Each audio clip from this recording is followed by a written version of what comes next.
you, Cahill. Thank you very much, Cahill.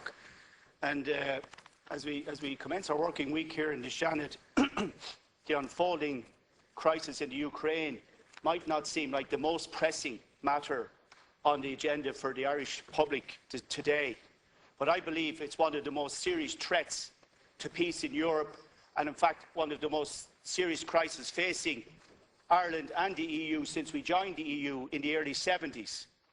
I want to commend the Taoiseach Eamon Gilmore and his counterparts in the EU for the early intervention and the strong words of condemnation that they have entered into. Hopefully it does not require and will never require anything other than condemnation, because as we speak, Cahill, Europe could be sucked in very quickly to a most murderous affair.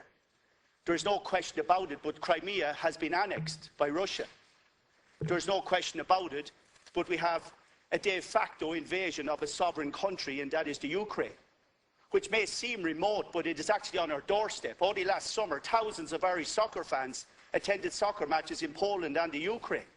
This is not something that we can take lightly or turn a blind eye to. The last time this happened in Europe, there were serious consequences. We cannot allow this to escalate any further. And I would ask the leader to invite in the Taoiseach to set out to us what programme of action and what programme of sanctions the EU have in mind to send a message to Vladimir Putin in no uncertain terms that what is happening in the Ukraine is an affront to democracy, is an affront to freedom, and is not acceptable under any circumstances. Now, President Putin might regard the notice and attention of the Irish Shannon pretty much the way the Tsar did the attention of the Skibbereen Eagle all those years ago. I want to say he's shaking in his boots or anything. But Ireland has a proud role in terms of peacekeeping under the banner of the UN, stretching back to the Congo and the Lebanon and Cyprus, and even as we speak on the Golan Heights in Syria. So we do have a role to play. We have a credible voice when it comes to peacekeeping and intervention.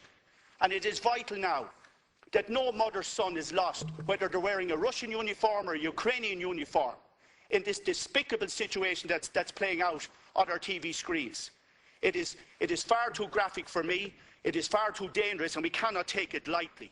The situation is that we cannot cherry-pick aspects of democracy that we like. So my earnest appeal to the leader here this afternoon is to invite in the Taoiseach so as he can set out the stall of the Department of Foreign Affairs, his own role in that manner, and in fact what he set out to the Russian ambassador, who I understand he has called into his office this evening, to reprimand him and to express our concern and our opposition to what's unfolding in the Ukraine in no uncertain terms. Thank you, Cahill.